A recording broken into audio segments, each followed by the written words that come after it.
I was working for 6 years in Wiel. That's another town here in Switzerland. And a year ago, yeah, it was a year ago where Nico Baumgartner, my friend and business partner, was asking me if I would work together with her in Frauenfeld. And I said, well, I don't have any connections to Frauenfeld because we live close, but not in the town of Frauenfeld. And I said, well, I have my practice in Wiel. Why should I go to Frauenfeld? Yeah, we had this teachings on mesmerism, but I was not interested. But then we found a facility which was very old. From the outside, it looks not so nice. But the facility, the house, it's actually had been there where it's just 5 minutes from the house from Franz and Mesmer, and it's on the same street. And probably Franz and Mesmer was walking by at this house. And I was like, I built the Swiss Hypnosis Institute 4 years ago. And I was always looking for facilities, for rooms to do courses. And when we got into this house, it was just perfect. It was just so nice. And for me, I feel really actually privileged and honored to have this in Frauenfeld, just so close to the house of Franz Anton Mesmer, to the original house. And for me, it's just a very special place, a very special atmosphere. And working together with my business partner and friend, it's just so awesome. It came just all together. I'm just amazed, you know. And then I was, again, because I was working Frauenfeld, I thought, well, it's Franz Anton Mesmer, there has to be more. Last spring. And then, you know, I came in contact with you again and Rick. Yep. It came all together. That's good. It's so amazing. I know that Rick is very passionate about this, and this is what drives me to always want to interview him and talk to him about things. But he's so passionate that, what was it? You said you'd been there 7 years, and every year you go there. Isn't that true? Is that what you said? You were going to tell me. Correct, but I haven't been for 3 years because I've been busy with other things. So I'm really looking forward to going back. But Nicole living in Frauenfeld, Mesmer actually, he was in Frauenfeld for 2 years. He treated the poor there for free. Then when he decided to retire, he went across the lake from Constance to Meersburg, where he retired and passed away 9 years later. That's where his monument is that I visit. But I was working in a hospital in Switzerland, in Lucerne, with some cancer patients.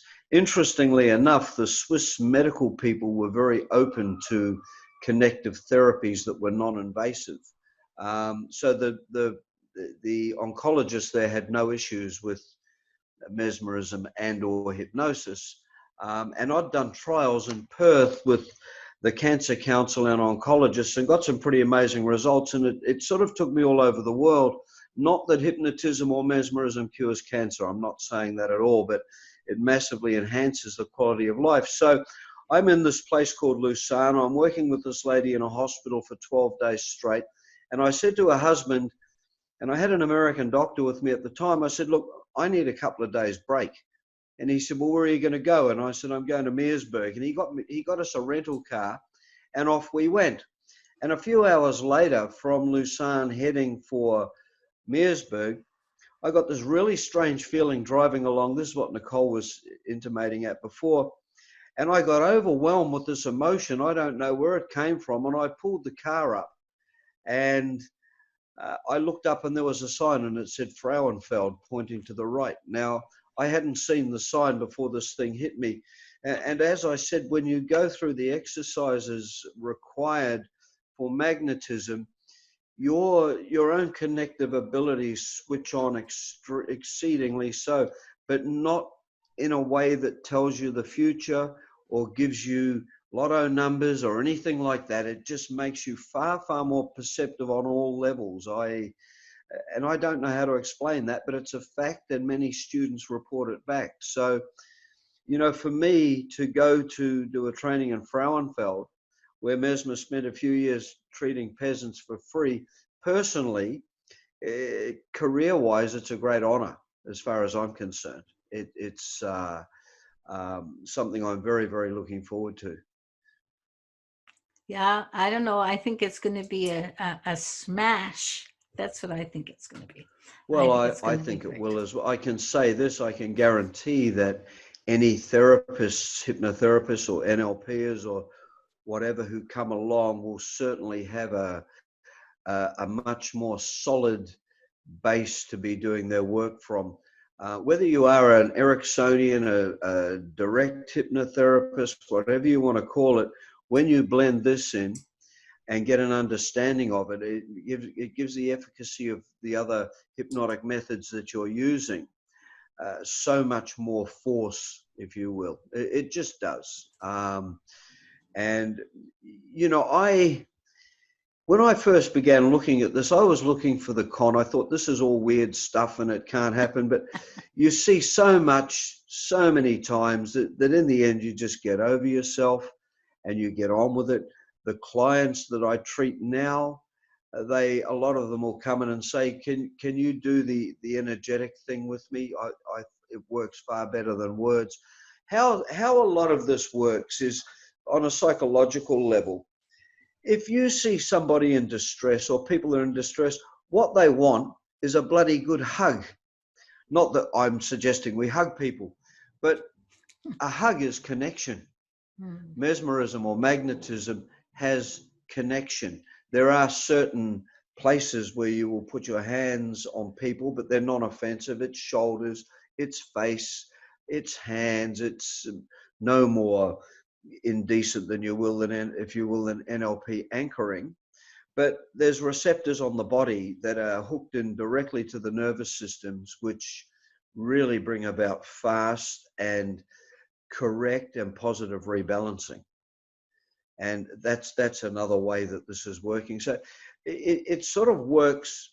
You know, half the people that come and see us as hypnotherapists, if you said to them, close your eyes, tell me what your problem is, and keep your eyes closed so they tell you their problem. And if you repeated to them 10 or 15 times that you thought that everything was going to be fine and this too will pass and they will get over it and life will get better, they will walk out of your clinic feeling so much better. It's extraordinary. It's It, true. it's, you know, a lot of what we're doing hypnotically has been so over researched and overdone. And I see hypnotherapists and practitioners, they sit there with these big books trying to get exact word patterns down. And that's not being a therapist. That's paint by numbers attempting to be a therapist, I think. But we all have to begin somewhere. Yeah, Um, I agree with that. And yet you can get aspects of any bit from that, a bit from this, etc. But if it's all about how it plays out in you and how you feel about it, and the yeah. feeling part is what's the necessary thing. Whenever hypnosis is mentioned in my world, at least it's all about feeling. Yeah. I think one of the few things I respect that the great, or supposedly great Milton Erickson said was, be your own natural self. Yes, And I I think agree. 90% of everything that followed that was just other people's opinions of what they think he might have meant. Yeah.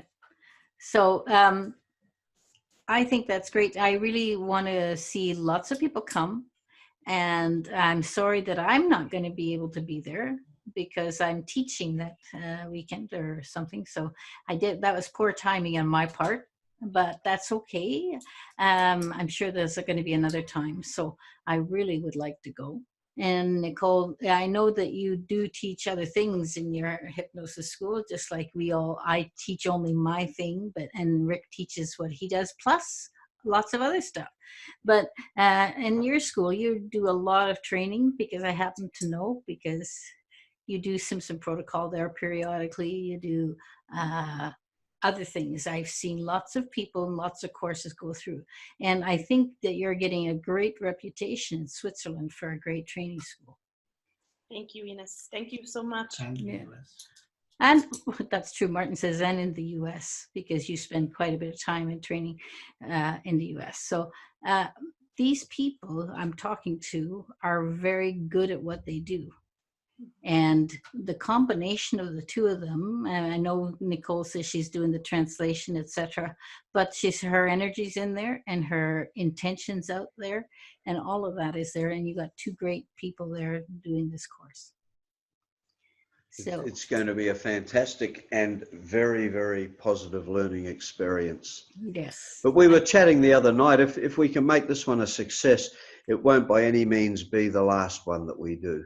So we'll get the first one out of the way, film a lot of it, I guess, get some testimonials from it. And part of my mission hypnotically now, I'm trying to semi-retire. Haha, chance would be a fine thing. I heard that before, actually. It's still about building up or spreading the magnetic aspect of this. That's my main mission now. I did remember when I met you, you told me that, and I thought, well, he's a bit of a liar, isn't he? But I totally get it, because I'm 66. I don't look ahead of saying, oh, it must be time to retire. I think when you love what you do, you're going to take the basic aspect of what you like the most and keep doing that. Yeah, that's exactly right. I've been more focused lately on building websites with all this information on it, so that when I finally do hang the hat up, so to speak, it's all still there for people.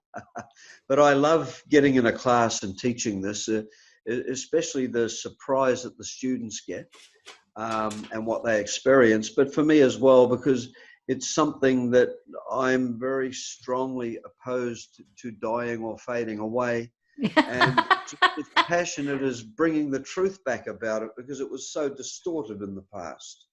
And most modern hypnotists still haven't got a clue what they're missing out on. So, Nicole, you wanted to say something? Yeah, I mean, for me, it's such an honor to work with you, Rick, together, and we work you, Ines, together. I think it's a great opportunity, and it's a big honor, and I feel very, privileged, because and this is a very unique event. Yeah. Right? It's a very unique event. And that's what I think I keep pushing, because, if you don't go there, you miss one of the most unique events. And it's the first one is always the most special, It is. Yeah. So I think that's really good. So, you know what? We've only got a few minutes left. So I think I'd like you again to give out, Rick, your information for your website, and yours, Nicole. Rick? So for English-speaking people that are interested, it's www.RickCollingwod.com. Just go to next training dates and all the information and forms are there.